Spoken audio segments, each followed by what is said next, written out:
इस आइडियल से रिलेटेड। जी first result हमारे पास ये है कि if I is a proper ideal of a ring are,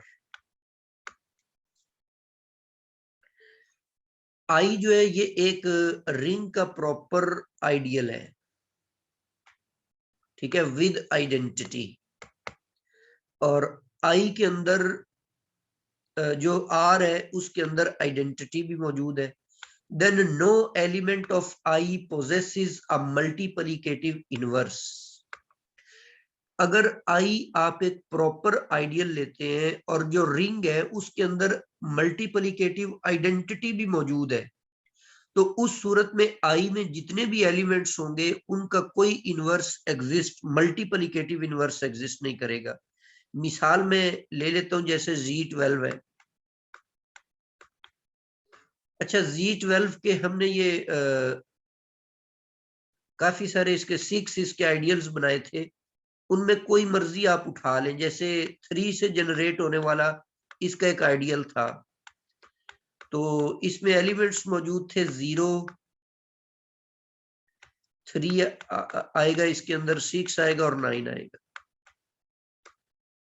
अब Zn के अंदर मल्टीप्लिकेटिव इनवर्स उनका एग्जिस्ट करता था जो n के साथ प्राइम होते हैं।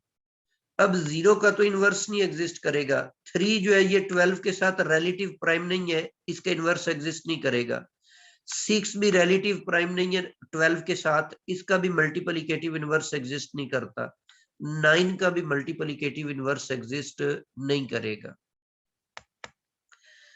तो इसी तरह कोई भी इसका प्रॉपर आइडियल, पीछे जो हमने आइडियल बनाए हैं उनके अंदर आप देख लें,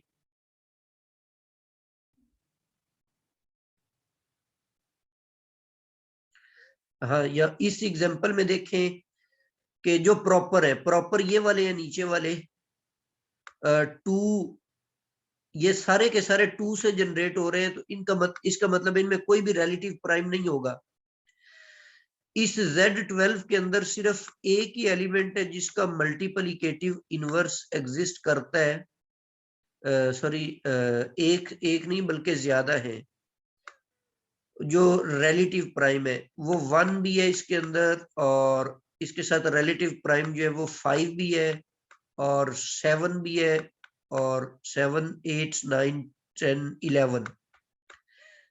तो ये 4 इसके ऐसे एलिमेंट्स हैं जो इसके अंदर मौजूद है, लेकिन किसी भी आइडियल में नहीं है ये। तो आइडियल के अंदर वो वाले एलिमेंट्स आ जाएंगे जिनका मल्टीप्लिकेटिव इनवर्स एग्जिस्ट ना करता हो।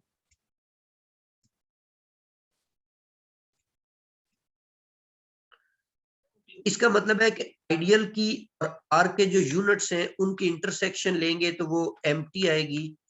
आइडियल यूनिट्स के साथ जो इंटरसेक्शन बनाता है वो नॉन एम्प्टी होती है। सेकंड थ्योरम आपके पास है कि let R be a ring with unity. R एक ऐसा रिंग है जिसके अंदर 1 भी मौजूद है, then no proper ideal of R contains identity. तो ये भी प्रीवियस एग्जांपल ही आप इसकी देख सकते हैं कि 6 आइडियल बनाए हमने और उनमें से किसी के अंदर भी 1 मौजूद नहीं है, ठीक है। और अगर थर्ड थ्योरम में ये बता रहा है कि let R be a commutative ring with unity, commutative भी है और उसके अंदर 1 भी मौजूद है। If I is an ideal of R contains identity, अगर एक ऐसा आइडियल आप लेना चाहते हैं जिसके अंदर 1 मौजूद हो तो फिर वो रिंग खुद ही होगा। तो आपने देखा Z12 के 6 आइडियल में से सिर्फ Z12 ही ऐसा आइडियल है जिसके अंदर 1 मौजूद है, बाकी इसके किसी आइडियल में भी 1 मौजूद नहीं था। जी नेक्स्ट फोर्थ थ्योरम आपके पास है कि f be a ring homomorphism, then kernel of homomorphism is also an ideal of R. जो कर्नल होता है ये भी आइडियल होता है रिंग आर का ये आइडियल होता है। फिफ्थ एग्जांपल है, फिफ्थ थ्योरम है कि if F is a field, F आपके पास एक फील्ड है तो इसके सिर्फ और सिर्फ दो ही आइडियल्स एग्जिस्ट करेंगे, एक जीरो और एक एफ इटसेल्फ। मसलन मैं आपको ये कहता हूं कि ये सेट ऑफ रियल नंबर है, ठीक है। अब ये जो सेट ऑफ रियल नंबर है ना, ये फील्ड है। अब इसके आइडियल मालूम करें तो सेट ऑफ रियल नंबर के सिर्फ दो ही आइडियल होंगे, एक जीरो हो जाएगा और एक आर इटसेल्फ हो जाएगा, और इसका कोई आइडियल एग्जिस्ट नहीं करेगा। इसी तरह अगर मैं आपको कहता हूं कि क्यू के आइडियल्स मालूम करें, तो क्यू चूंकि फील्ड है इसीलिए इसके अंदर भी दो ही आइडियल्स होंगे, एक जीरो और एक क्यू इटसेल्फ। इसके अलावा इसका कोई आइडियल एग्जिस्ट नहीं करेगा।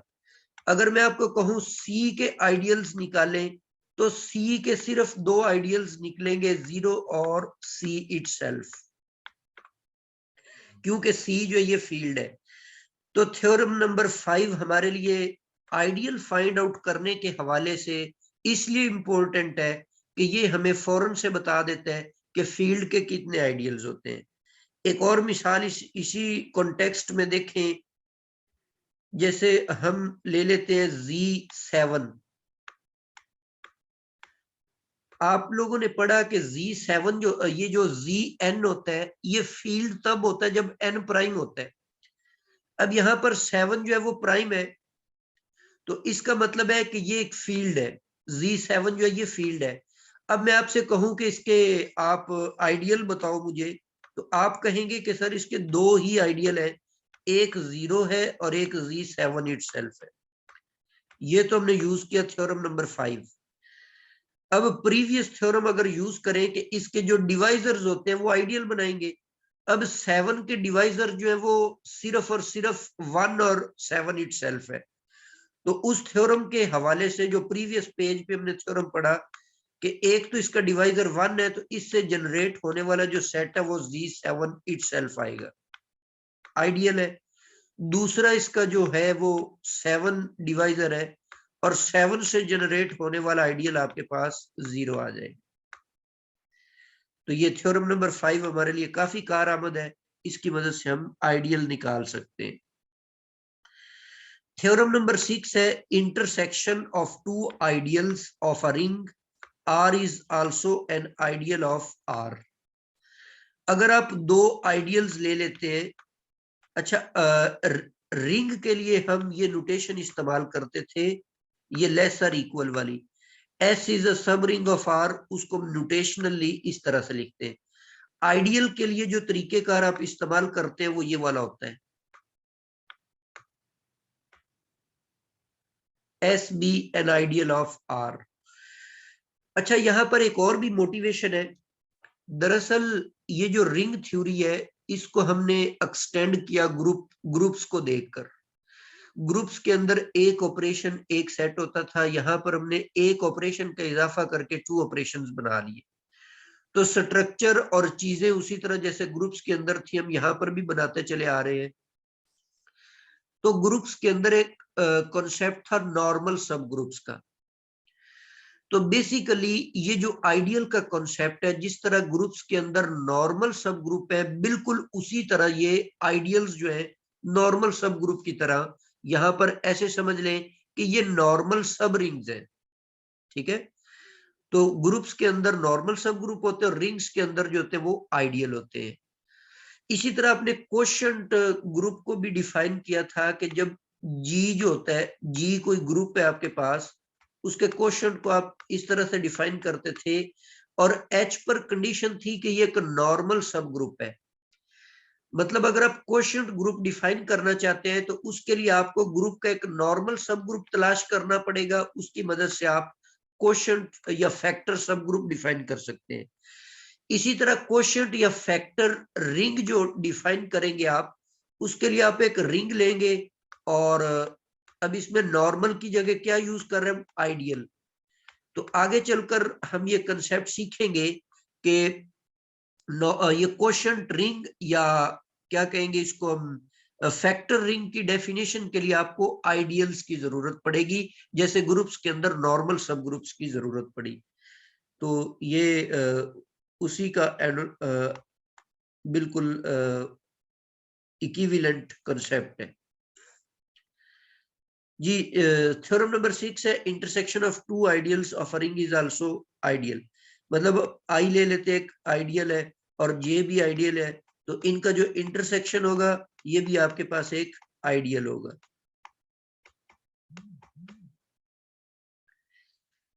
थ्योरम नंबर 6 है कि let I be right ideal and J is left ideal. I जो है वो राइट आइडियल है और जे जो है वो लेफ्ट आइडियल है, और इनके अंदर जो चीज कॉमन है वो सिर्फ और सिर्फ जीरो है। इनके अंदर जीरो आइडेंटिटी के अलावा और कोई चीज भी कॉमन नहीं है। अगर ये सूरत हाल बन जाती है तो फिर ए बी जो है वो जीरो के बराबर होगा। यहां पर ए आई से पिक करेंगे और बी जो है वो आप जे से पिक करेंगे। मिसाल हमारे पास है इसकी, जैसे Z12 है, वैसे ये तो कम्यूटेटिव ग्रुप है तो इसके अंदर लेफ्ट और राइट आइडियल का कंसेप्ट जो है वो सेम होगा। तो अब इसके अंदर मैं एक आइडियल ले लेता हूं 0 और 3 और 6 और 9, और दूसरा आइडियल में ले लेता हूं, सपोज कर लें कि जे है, ये मैं 4 से जनरेट होने वाला ले लेता हूं 0 4 8, ये 3 एलिमेंट्स आ जाएंगे। तो अब आप ये चीज क्लेरिफाई करें कि आई और जे का जो इंटरसेक्शन है उसके अंदर सिर्फ और सिर्फ आपके पास जीरो एलिमेंट है, इसके अलावा कुछ भी नहीं है। तो अब इसके अंदर ये कंडीशन होल्ड करेगी कि इसमें से एलिमेंट उठाते जाए आई में से और जे के एलिमेंट से मल्टीप्लाई करें। तो जीरो को जीरो से मल्टीप्लाई करेंगे, रिजल्ट जीरो आएगा। चलो खैर, जीरो को तो तमाम से मल्टीप्लाई करेंगे, जीरो आ जाए। आगे 3 को उठा ले, 3 को 4 से मल्टीप्लाई करेंगे तो वो 12 बनेगा, और मॉड 12 में 12 जो होता है वो जीरो के बराबर होता है। 3 को आप 8 से मल्टीप्लाई कर दें तो ये भी 24 बनेगा, और 24 जो होता है ये 12 पे तकसीम हो जाता है पूरा पूरा, तो इसका रिमाइंडर भी आपके पास जीरो आ जाएगा। इसी तरह फिर आप 6 को उठा ले, 6 को 4 से मल्टीप्लाई करेंगे, 6 4 24 बनेगा, जीरो जवाब आएगा। 6 को आप 8 6 48 बनेगा, ये भी 12 पर डिवाइड हो जाता है, जीरो आएगा ये। तो अब आप कोई भी आप मतलब आई वे से एलिमेंट उठाएं, जे के किसी भी एलिमेंट से मल्टीप्लाई करेंगे, जीरो।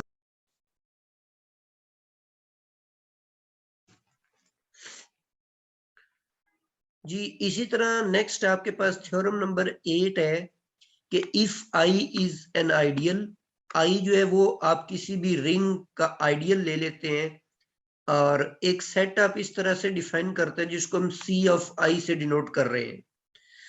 इसके अंदर आइडियल के वो तमाम एलिमेंट्स हैं जिनको आप रिंग के तमाम एलिमेंट्स के साथ प्री मल्टीप्लाई भी कर ले और पोस्ट मल्टीप्लाई भी करके उनका जो डिफरेंस है ना, अगर वो आई के अंदर आ जाए, ठीक है, तो आइडियल के वो एलिमेंट्स इस सेट में डाल दें जिनको आप आर के तमाम एलिमेंट्स के साथ लेफ्ट और राइट मल्टीप्लाई करके उनका डिफरेंस लें, तो वो भी आई के अंदर अगर आ रहा हो तो उस आर को आप लेकर इस सेट के अंदर डाल दें। तो ये जो सेट बनेगा ये आपके पास आर का सब रिंग होगा। थ्योरम नंबर 9 है कि अगर आप आर का कोई भी एलिमेंट लेते हैं और इसको आप इस एलिमेंट को आप रिंग के तमाम एलिमेंट्स के साथ राइट साइड से मल्टीप्लाई कर देते हैं। मल्टीप्लाई किस साइड से करना है? राइट साइड से। तो ये आपके पास लेफ्ट आइडियल बन जाएगा। इसी तरह का कॉन्सेप्ट आप खुद भी डेवलप करें लेफ्ट के लिए कि अगर आप ए को लेफ्ट साइड से मल्टीप्लाई करते हैं तो ये इस तरह का सेट बन जाएगा ए आर, ठीक है। और ये भी एक आइडियल होगा, ये भी आर का एक आइडियल होगा, लेकिन ये राइट आइडियल होगा। मल्टीप्लाई हमने किया उसको लेफ्ट साइड से, आइडियल बनेगा राइट, और इसमें हमने ए को मल्टीप्लाई किया राइट साइड से, आइडियल बनेगा लेफ्ट।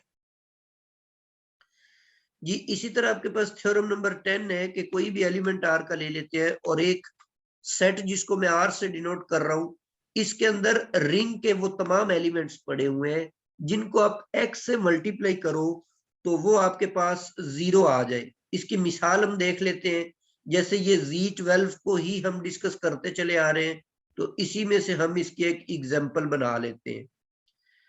मतलब मैं उसका कोई एलिमेंट फिक्स कर लेता हूं, जैसे सपोज हम 3 फिक्स कर लेते हैं। 3 जो है ये मैं Z12 में से ले लेता हूं, ठीक है। अब मैं R ऑफ 3 फाइंड आउट करूंगा, तो उसका मतलब ये होगा कि आपने X के R के ऐसे तमाम एलिमेंट्स लेने हैं जिस तरह कर्नल को डिफाइन करते हैं ना, बिल्कुल वही कंसेप्ट है, लेकिन इसमें आपने एक एलिमेंट फिक्स करना होता है। अब यहाँ पर a आपके पास 3 आ गया और x से आपने इसको मल्टीप्लाई करके 0 करना है। अब आप देखें कि इसमें कौन कौन से एलिमेंट आ जाएंगे। अब 3 के साथ 1 को मल्टीप्लाई करो तो 0 नहीं बनता, 2 से मल्टीप्लाई करो तो भी 0 नहीं बनता, 3 से मल्टीप्लाई करो 9 बन जाता है, 0 नहीं बनेगा। 4 से मल्टीप्लाई करो, अच्छा 0 भी इसमें आ जाएगा। 4 से मल्टीप्लाई करेंगे 12 बनेगा, वो भी 0 हो जाता है। 5 से करेंगे 15 बनेगा, 0 नहीं होगा। 6 से जरब दें, 6 3 18 होता है, वो भी 0 नहीं होगा। 7 से करेंगे नहीं होगा, 8 3 24 होता है, तो 8 इसके अंदर आ जाएगा, ठीक है। तो आई थिंक बस ये 3 एलिमेंट्स आएंगे, बाकी आप इसको चेक कर ले तो वो नहीं बनेंगे। तो ये 4 से जनरेट होने वाला है बेसिकली, तो 4 इसको आप यूं भी लिख सकते हैं।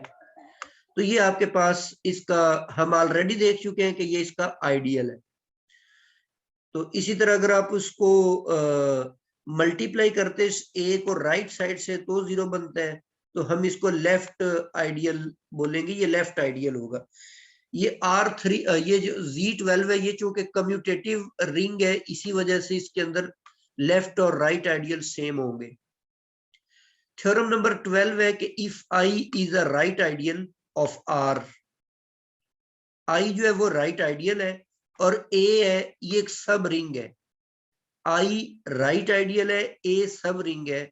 तो अगर आप इस राइट आइडियल को इस सब रिंग के साथ इंटरसेक्शन लेंगे तो ये जो रिजल्ट आपको मिलेगा वो A का आइडियल होगा, R का आइडियल नहीं होगा, बल्कि ये A का आइडियल बनेगा। नोटेशनली आप यूं राइट कर सकते हैं कि A इंटरसेक्शन A जो है, A राइट आइडियल है, सॉरी I राइट आइडियल है और A आपके पास सब रिंग है। इनका जो इंटरसेक्शन होगा वो आपके पास A के अंदर आइडियल बन जाएगा। थ्योरम नंबर 13 है, I is a right ideal and J is left ideal of a ring, then their intersection is not an ideal. इनका जो इंटरसेक्शन होगा ना वो आइडियल नहीं बनेगा। इसकी मिसाल हम ये ले लेते हैं जो ऑलरेडी मैं आपको एग्जांपल दे चुका हूं कि ये इस तरह, जिसमें फर्स्ट सेकंड कॉलम को 0 ले लें वो लेफ्ट आइडियल होता है, और जिसमें आप सेकंड रो को 0 लेते हैं वो राइट आइडियल होता है। अब अगर आप इनका इंटरसेक्शन ले लेते हैं तो इंटरसेक्शन में कॉमन एलिमेंट्स, अब इसमें कॉमन एलिमेंट्स जस्ट वो आएंगे जो इस फॉर्म के होंगे, x और 0 और 0 और 0। सिर्फ इस शक्ल के इसके अंदर एलिमेंट्स आएंगे, क्योंकि इनमें कॉमन चीज तो ये a है ना, a इनमें कॉमन है, बाकी तो और कुछ भी कॉमन नहीं है।